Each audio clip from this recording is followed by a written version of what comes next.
পিতামাতা জীবিত আছে, তাদেরকে যদি খেদমত করে, তাদের মন থেকে যদি দোয়া নিতে পারো, তোমার দুনিয়া আর আখিরাতকে কামিয়াবি দান করে দিবেন কে?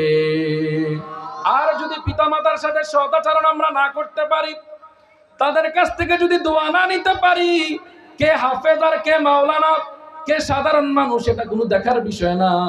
আল্লাহ বলেছেন, পিতা রাসূল বলেছেন, মাতা পিতা যদি মুশরিকাও হয়, মাতা পিতা যদি কাফের হয়, তাদের সাথে খারাপ আচরণ করা যাবে না, তাদের সাথে উচ্চবাচ্য করা যাবে না, যতক্ষণ পর্যন্ত মা বাবা আপনাকে শিরিক করার কথা না বলে, তার আগ পর্যন্ত পিতা মাতার সাথে সদাচরণ করতে হবে। সিদ্ধান্তটা কার?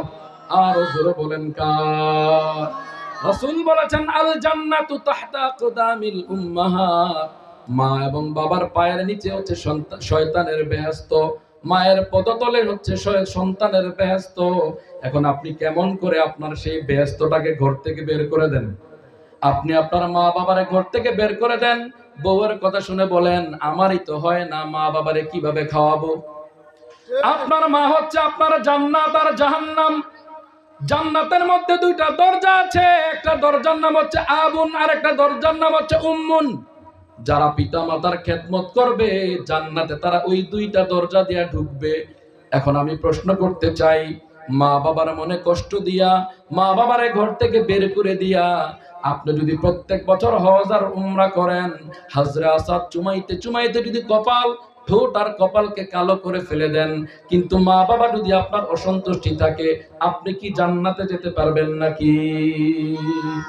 আমরা কি জান্নাতে যেতে চাই কি চাই না? কারা কারা জান্নাতে যেতে চাই? দুটা হাত দেখতে চাই। লিল্লাহে তাকবীর, লিল্লাহে তাকবীর। ও রব্বুল আলামিন, আপনি হাতগুলি দেখেন, হাতগুলিকে কবুল করেন। যাদের আব্বা আম্মা জীবিত আছে, তাদেরকে খেদমত করে আল্লাহ রাব্বুল আলামিন এই দুনিয়া থেকে আমাদেরকে জান্নাতের সনদ নিয়ে যাওয়ার তৌফিক দেখ। সকলে পড়ি আমিন, আরো জোরে পড়ি আমিন।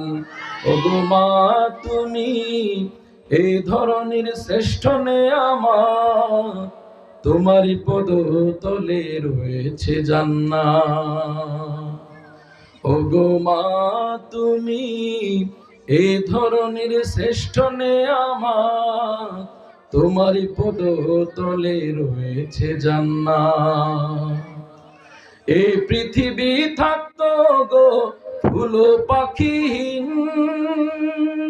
এ পৃথিবী থাকতো গো মায়া মোহহীন, এই পৃথিবী থাকতো গো ফুল পাখিহীন, এ পৃথিবী থাকতো গো মায়া মোহহীন, যদি না পেত মায়ের মায়ারি হাত, যদি না পেত মায়ের মায়ারি হাত। ওগো মা তুমি এই ধরনের শ্রেষ্ঠ নেয়ামত, তোমারই পদতলে রয়েছে জান্নাত। পড়েন আল্লাহু আকবার। আল্লাহ কেমন করে মায়ের সম্মান বাড়ালেন। দুনিয়ার পুরুষদের পায়ের নিচে থাকে বালু, মাটি আর